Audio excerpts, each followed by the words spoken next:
Assalamu alaikum and welcome back to Getting into the Human's Mind. I'm your host, Habiba Kafafi.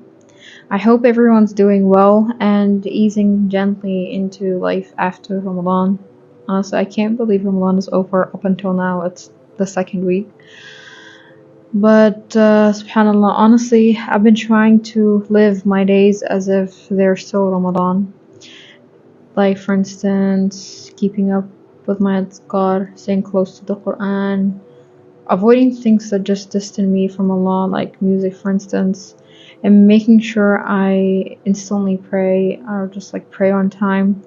Because when you think about it, wasn't that the version of us, the one who was striving for Allah, reflecting more, praying better? That's the version we should want to be every day. That's the true test. If we actually hold on to the routine that we were living in Ramadan even after Ramadan. And let's be honest, it's tough, of course, and not every day feels like a high, like a spiritual high.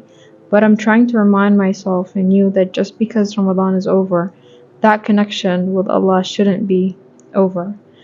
And inshallah, today's episode actually ties into that, because sometimes the very people we're surrounded by can actually make staying connected to Allah even harder.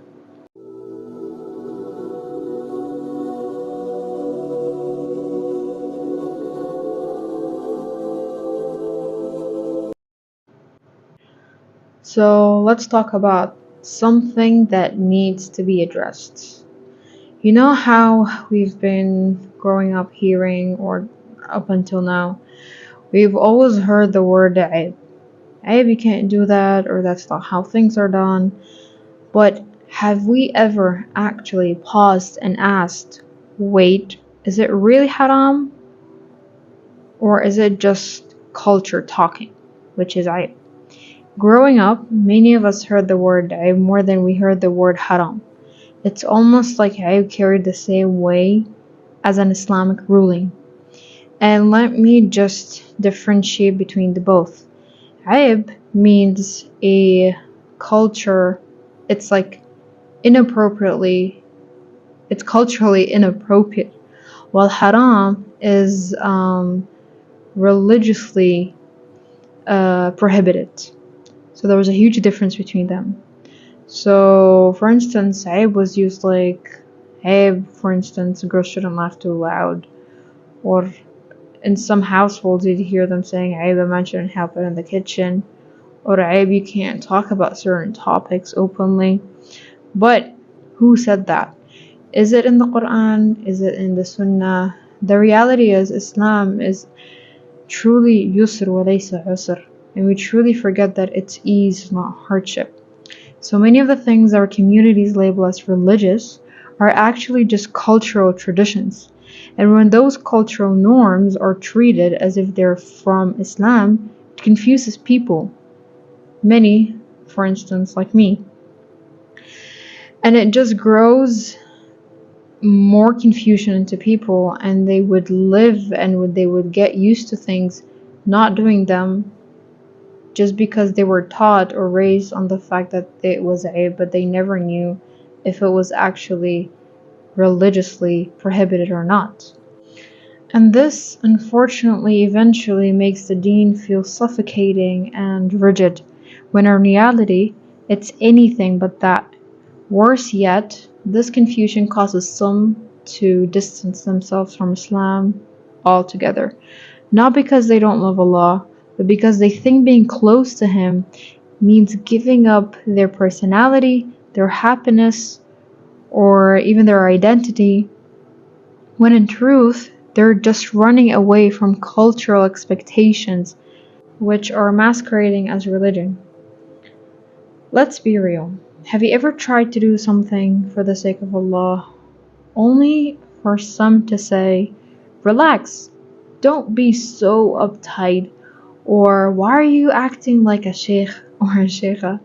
And this is especially common when it comes to things like music, dressing modestly, or being more mindful of our behavior.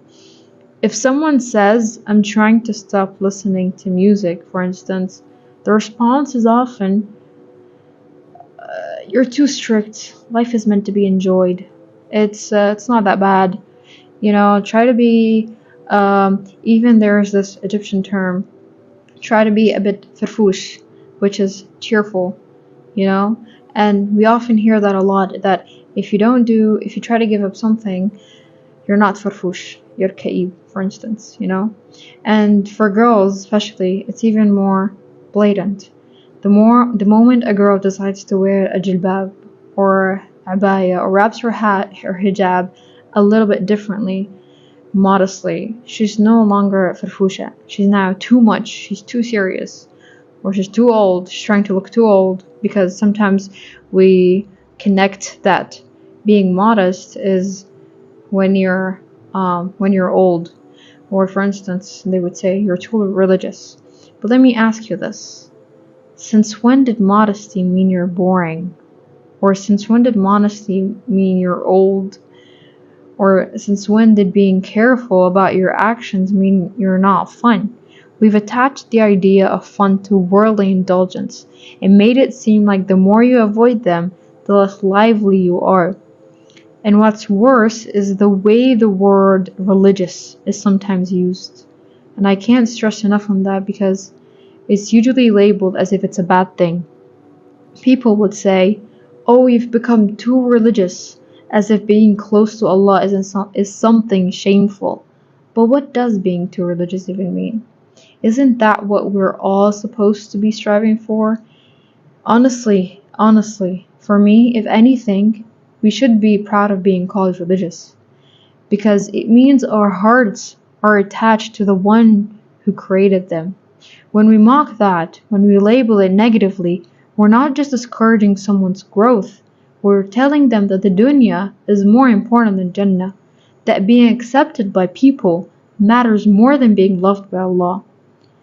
And truly, this mindset causes real harm. People who genuinely want to change hold back because they're afraid of what others will think. A guy might want to give up music or start praying at the masjid, but he's afraid of seen as he's too religious, or he's too serious, or he's kaʻīb, for instance.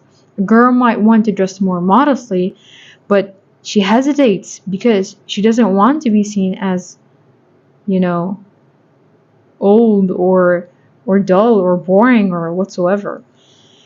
We talk so much about being authentic and staying true to ourselves, but when someone wants to be true to their fitrah and follow Allah, we label them as extreme.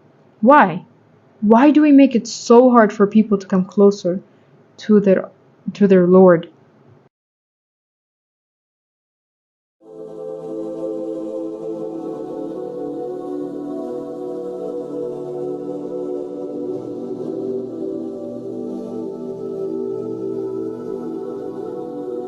So, I think we've spoken and we've made it clear where the issue is.